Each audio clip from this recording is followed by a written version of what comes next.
depois em benefício do nosso próximo mais próximo. Assim estaremos ajudando a humanidade. Não pensem vocês que uma atitude, uma ação tomada aqui no bairro da Água Rasa, no Brasil, não vai resultar em nada. Muito pelo contrário, vai resultar sim em muito no mundo inteiro. Pois essa ação, essa atitude vai virar uma bola de neve, vai crescer.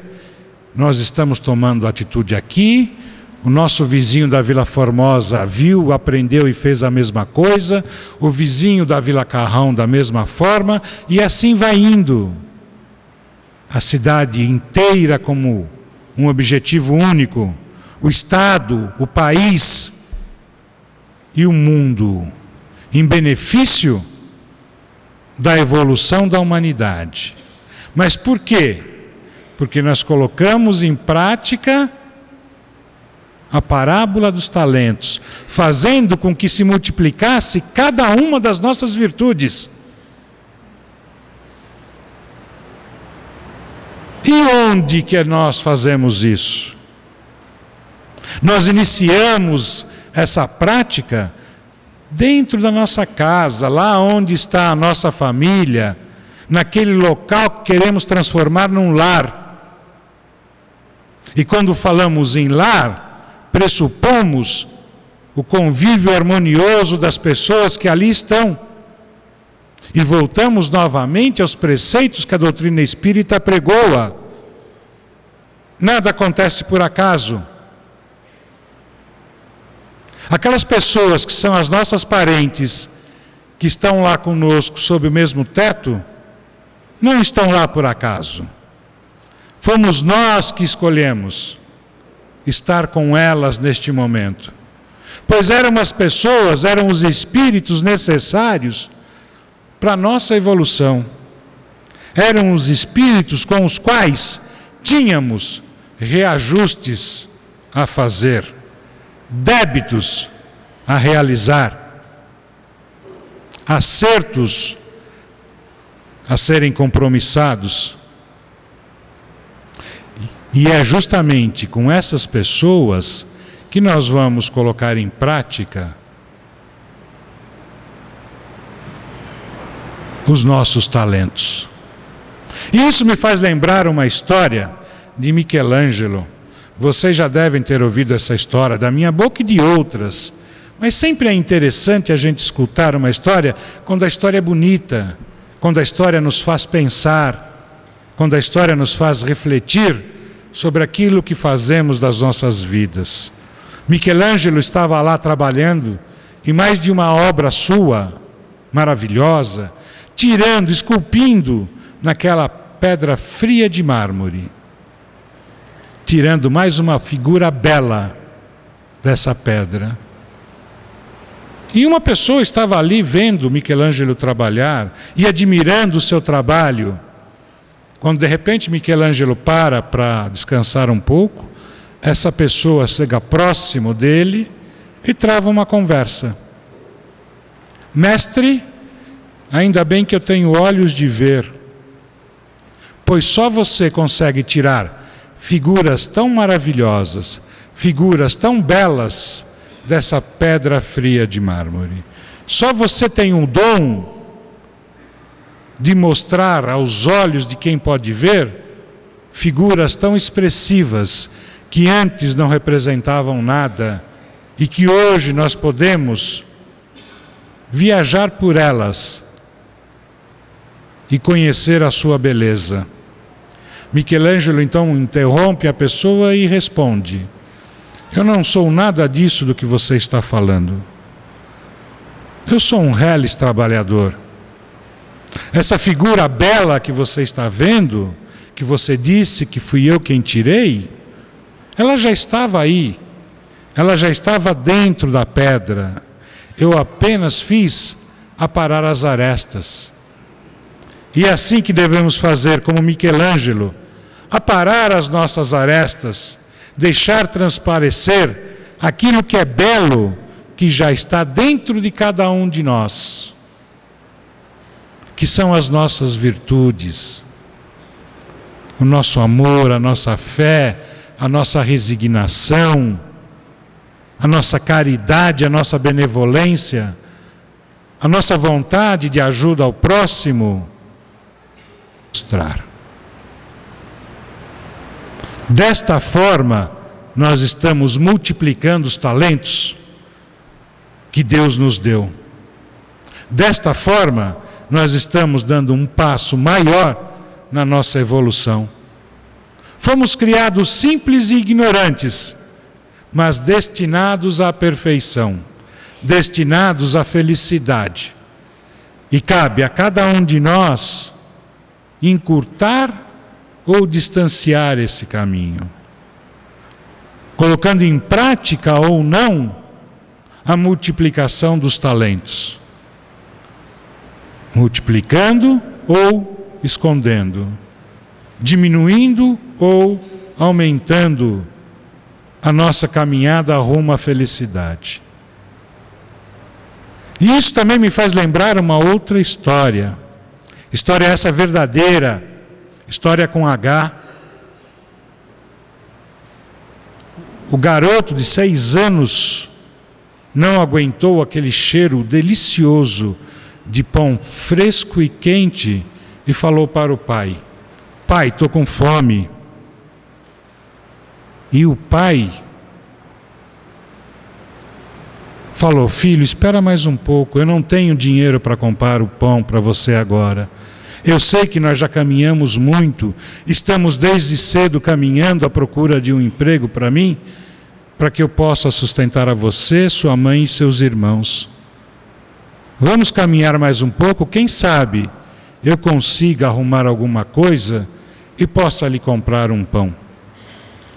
E o menino responde: pai, eu estou desde ontem sem comer. Eu estou morrendo de fome. E o pai, então, em prantos, atravessa a rua, entra naquela padaria e pergunta para aquele senhor que estava no caixa: meu senhor, eu te peço encarecidamente que arrume um pãozinho para que eu dê para o meu filho e mate a sua fome. Eu não tenho como lhe pagar, mas em troca eu posso fazer qualquer serviço que o senhor queira: varrer o chão, lavar os pratos, limpar o banheiro. E o dono da padaria, nem sabendo o porquê, sem entender e vendo a expressão daquele homem ali chorando aos prantos, pede então que ele traga o seu filho. O rapaz atravessa a rua e traz o seu filho. E o dono da padaria pede que eles sentem no balcão e manda servir um belo de um prato de arroz e feijão com um bife, o chamado PF. O menino vê aquilo, fica exultante, começa a comer muito, afinal de contas ele estava com muita fome. O pai não, lembra da esposa e dos outros filhos que ele havia deixado em casa, apenas com um pouco de farinha para matar a fome. O dono da padaria chega perto e ainda brinca com ele: você não gostou da comida? Ô Maria, eu acho que a sua comida está uma porcaria, hein? Olha como ele está chorando. E o rapaz fala: não, meu senhor, eu estou pensando na minha esposa e nos meus outros filhos que ficaram lá em casa, sem ter o que comer. A comida está deliciosa. Ele falou: coma em paz, com tranquilidade, depois nós conversamos. Os dois então comeram. Depois que terminaram de comer, o dono da padaria chamou o rapaz para o escritório, perguntou quais eram as qualidades desta pessoa. Ele não sabia ler, não sabia escrever, mas era um faz-tudo.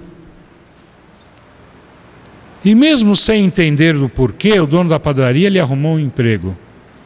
O senhor começa amanhã de manhã. E para lhe ajudar, vamos fazer aqui uma cesta para que o senhor possa levar para casa e alimentar a sua família. Aquele homem ficou maravilhado. Ele renasceu. ele percebeu que ele teve uma outra oportunidade de começar novamente a sua vida. O dono da padaria, ainda sem entender, não conseguia compreender por que ele fez aquele gesto, por que ele teve aquela atitude. No dia seguinte, às 5 da manhã, o rapaz estava lá. E o dono da padaria teve a certeza de que ele fez a coisa certa. Durante 5 anos, o rapaz foi o melhor funcionário que ele teve. Nunca se atrasou, nunca faltou, cumpriu com seus haveres e com seus deveres de uma maneira honesta. 5 anos se passaram. Foi montado ali próximo da padaria um curso de alfabetização. E o dono da padaria fez questão que o seu funcionário se matriculasse e aprendesse a ler e escrever.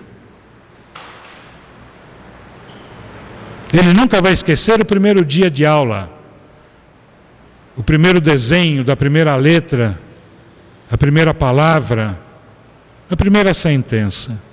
Outros 16 anos se passaram. E vemos lá aquele rapaz que era um mero serviçal, um mero faz-tudo, se formando como advogado na faculdade. Abrindo a sua primeira banca, ali, junto ao estabelecimento daquele que se tornou o seu melhor amigo. Atendendo os clientes, aqueles que podiam pagar, pagavam. Aqueles que não podiam pagar, ele advogava de graça. E ele amealhou muitos e muitos clientes. Outros 10 anos se passaram. E ele inaugura ao lado da padaria um lugar chamado a Casa do Caminho, que é para aquelas pessoas que um dia sentiram fome como ele, para que essas pessoas pudessem ali se alimentar do pão que alimenta o corpo e da palavra que alimenta a alma. E quem cuidava disso?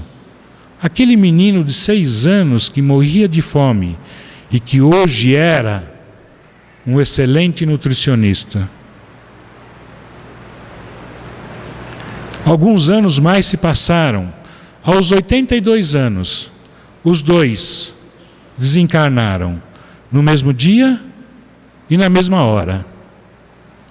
E só lá, do outro lado da vida, eles perceberam que não por acaso eles se encontraram, que não por acaso eles multiplicaram os seus talentos, e que não por acaso eles conseguiram dar um passo enorme na evolução de cada um. E foi colocada uma placa ali na porta de entrada da Casa do Caminho. Um dia eu tive fome e você me deu de comer. Um dia eu tive frio e você me deu de vestir. Um dia eu estava desalentado e você me deu Deus.